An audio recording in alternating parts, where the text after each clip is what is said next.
Hey, it's Jag, and today I'm going to glue up the fingerboard, drill the truss rod access, and sand the fingerboard transition and headstock. It says here they have new proof that the moon landing was faked.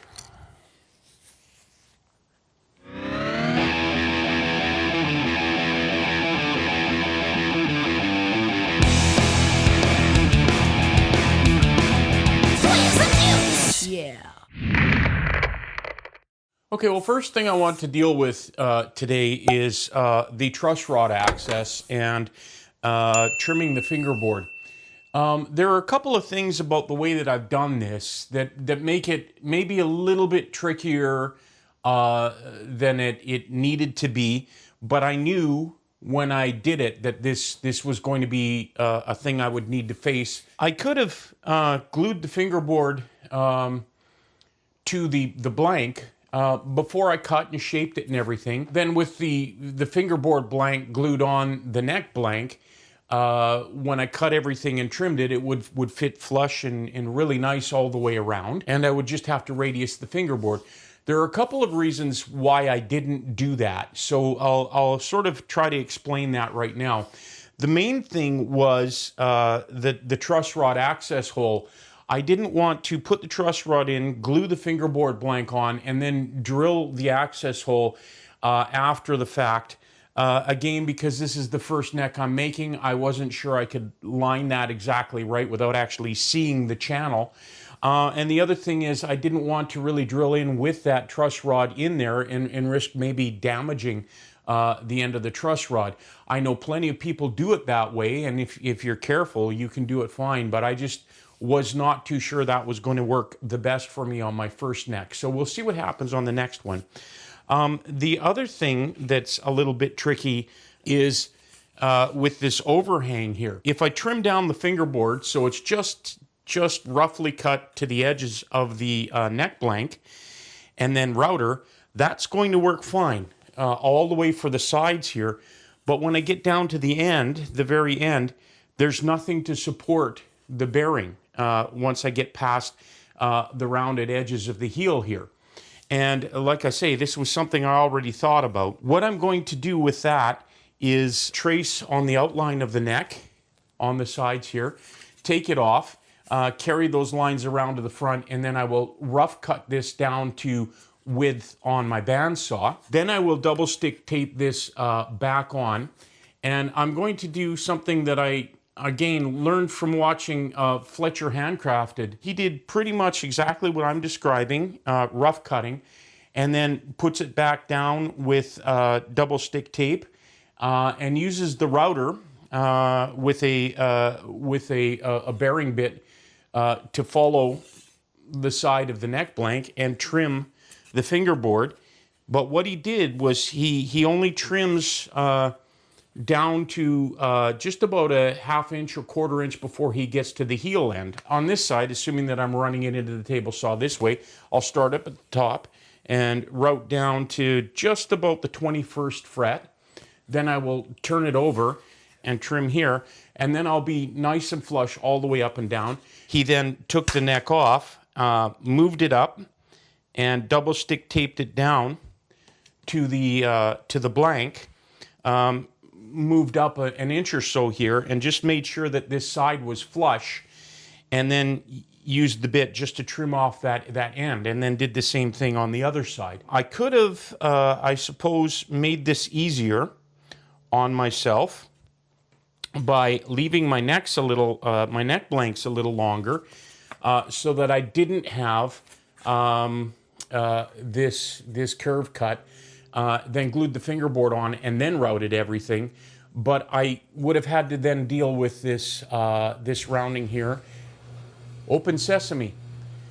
I could have left it long and then routed the heel after the fact like they did on the one for the mutt, but I didn't want to leave a little bit of extra maple underneath like they did on this one, because you would see that from the side. I wanted a clean bottom to the fingerboard here, and I also didn't want to route into the fingerboard a little bit to get that clean. So that's why I did this way, and I think that was the best way. I will do the rounding at the end when I get closer to completely finishing the neck.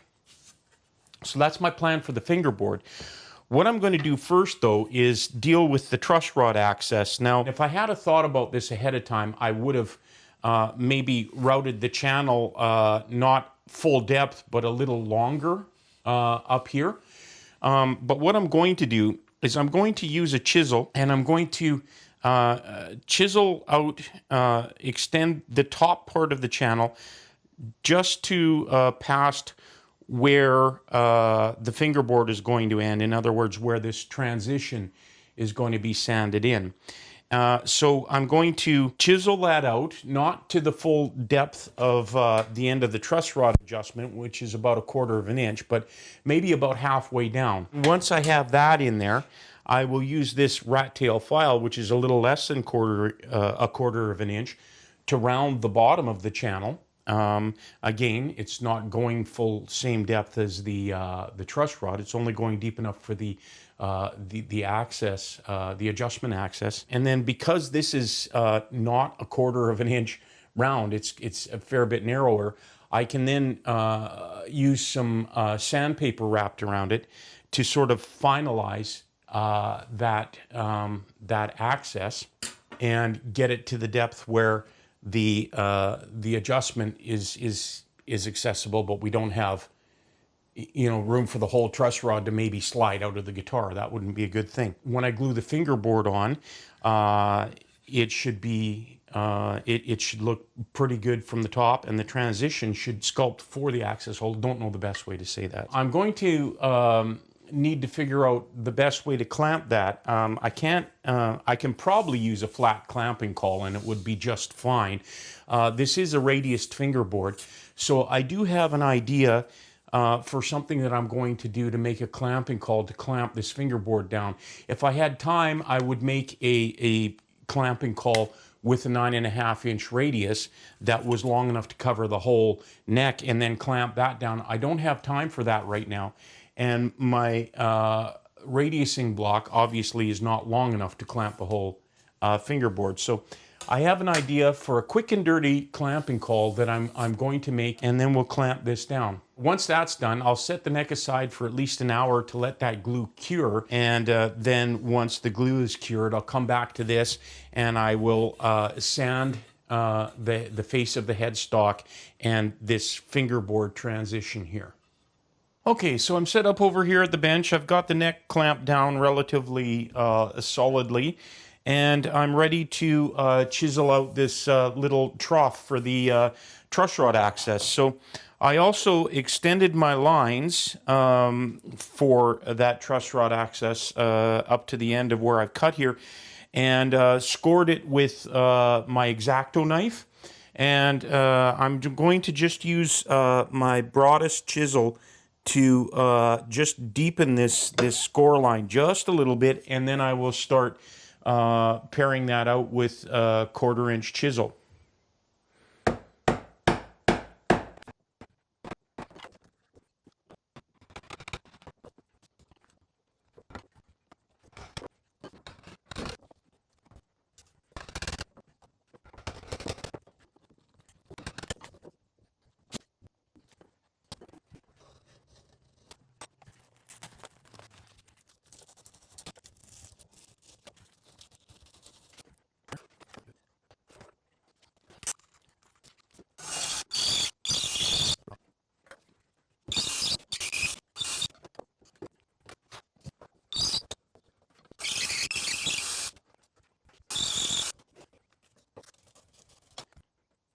Okay, well, that's the truss rod access sorted out, and that worked pretty well. It's looking good. The truss rod fits in, and I have perfect access to adjust the truss rod with the 4mm hex key. I can look at it through profile here, and it looks good in there. So now I'm going to stick the fingerboard back on with some double-sided tape. Trace the neck outline on the back, and then bring that around to the front of the fingerboard, and we'll trim it.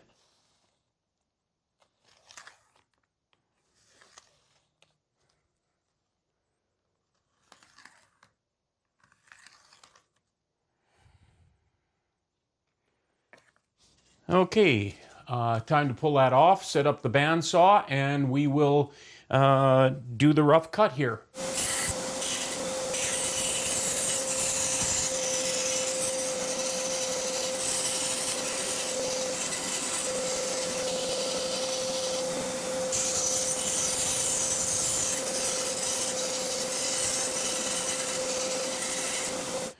Okay, so I've got the fingerboard rough trimmed. Now I want to glue it onto the neck. It's time to do that before I final trim it on the router table. So to clamp it, I don't have a clamping caul with a 9.5-inch radius. I could, I'm sure, just clamp it with a flat caul or board or something, but I want to make sure I get enough pressure on the edges of the fingerboard. So what I'm going to do is make a quick and dirty caul. So I've got this piece of pine. It's flat enough to use as a clamping caul. And what I'm going to do is I'm going to just skim it over the table saw and just about 3/8 of an inch in from each side of the end of this board. I'm just going to skim about 2 mil, maybe a little bit more off.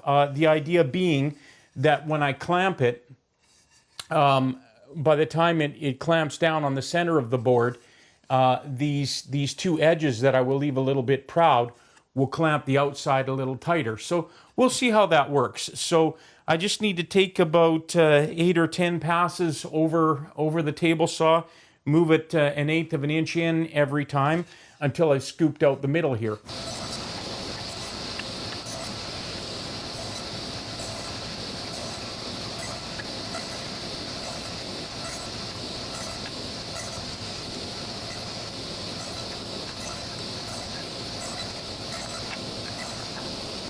So I think that's going to give me what I want. I have just a little bit of gap in the middle, and the raised parts will be able to push the edges down. You can see that here. There's just a little bit of a gap right here. And these proud edges will hold down the sides. So I think I'm ready to go and glue up this fingerboard. I'm going to just probably take just a minute and smooth this a little bit with a chisel just to get any loose hairs and things off, and I'll be right back for the glue up. All right, well, I am all ready to glue the fingerboard on. I have my tape down the center covering the truss rod channel so I don't flood that with glue. I also have put tape around the outer edge of the neck and across the top here to try and help mitigate any glue squeeze out and dripping there. And I'm ready to do it. I have the quick and dirty clamping caul I made. I have my clamps ready, so here we go.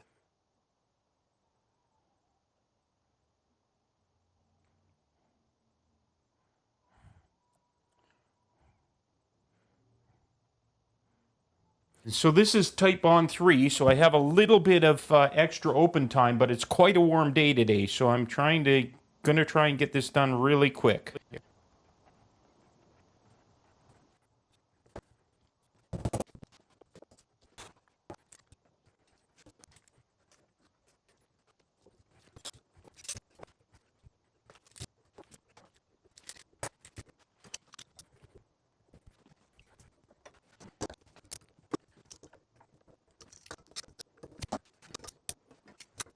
Well, it might be a little bit of overkill on the clamps, but it's all glued up. I'm going to let it cure for an hour or so, and we'll come back and I can start working on sanding the face of the headstock and that transition to the fingerboard. Just check how we're doing on glue squeeze out.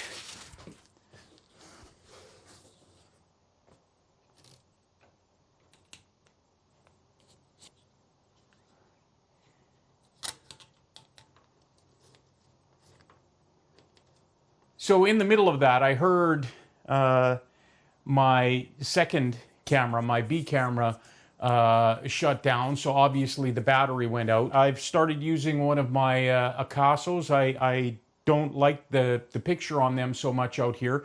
But at least I got some of that on the Acaso. So nice even glue squeeze out all the way around there. Not a whole lot of it. Cleaned that off. I just realized I'd left the tape over the truss rod. I had intended to take it out. I know some people leave it in, so I'm not worried about that. But just the only thing, hopefully, that I forgot to do. So I'll let this cure, and we'll be back to start working on the sanding of the headstock. The neck has been clamped up for a couple hours now. It's a pretty hot day, so I'm pretty sure the glue has cured quite well, or well enough anyway. So I'm going to unclamp this. And there's one thing I know about making a plan, is if you don't follow it, it doesn't go the way you planned. So if you were paying attention to what I said I was going to do, I was going to trim that fingerboard before I glued it up so I could get the ends down at the heel.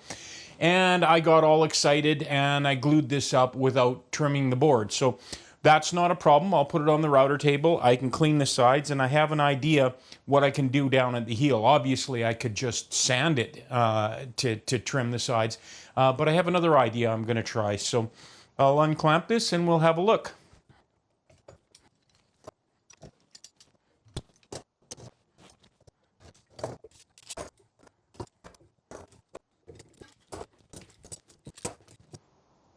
Okay, it's looking really good. It's definitely cured.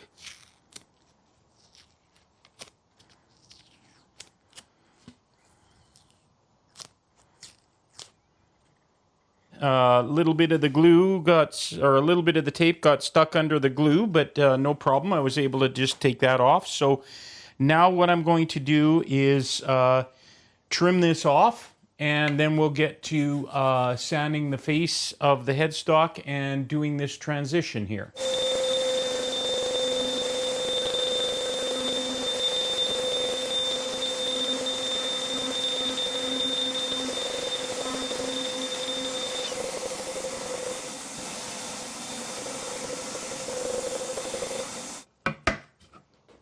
Well, anytime the little voice inside your head says, you know, I don't think that's right, I think that's not a good idea, you should probably listen, especially when there are very powerful, dangerous tools involved. So for trimming down the ends at the heel here, the fingerboard at the heel here, the idea I had, I started kind of looking at doing it. It involved putting a temporary fence to my on my router table, kind of a half fence, and then just working the end by there. And I, number one, I wasn't sure I would line it up quite right, and I could have a problem down at the end.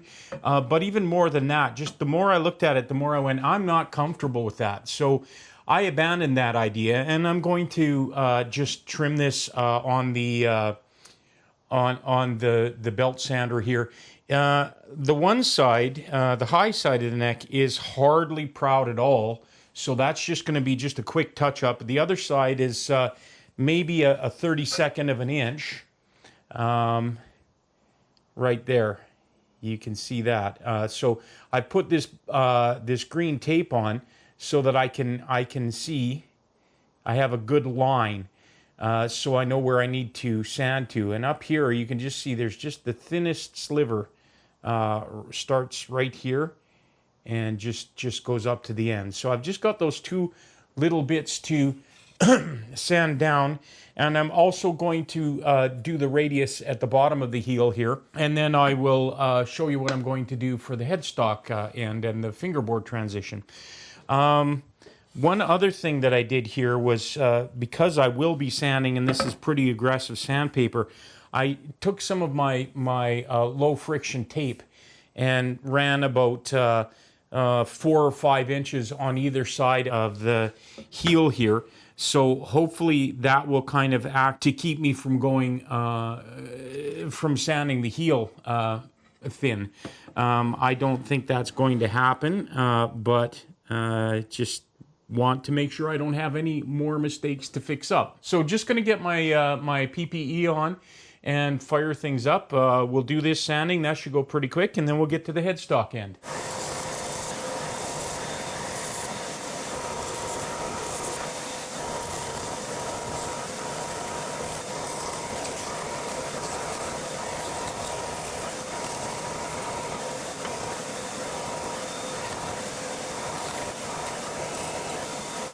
Okay, well, I've got a temporary fence rigged on my sander. I've got the spindle on here,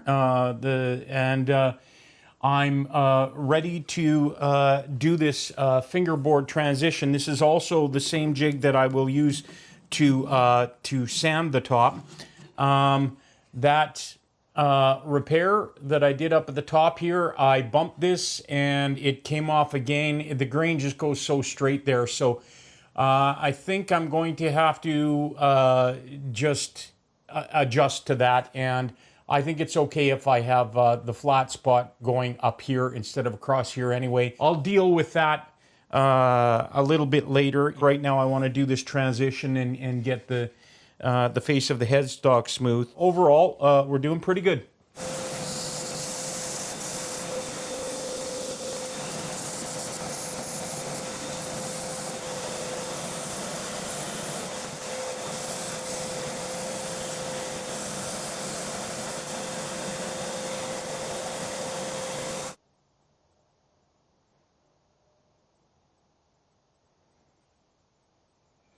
Okay, well, another quit while I'm ahead moment.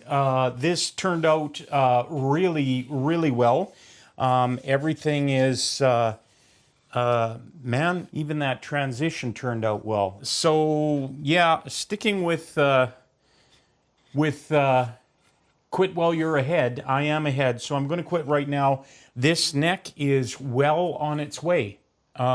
So I will sand that up off camera, and you'll see this at the start of the next video. But man, that headstock, now that that's sanded, that has really turned out really nice. I'm really, really happy with how that's looking, and I'm not too disappointed about that corner up here. Actually, the more I look at it, the more I like this corner going this way and not this way. So we'll see what happens when I do butch, but that was a happy accident. So like always, thanks for watching. Thanks for your support and your comments.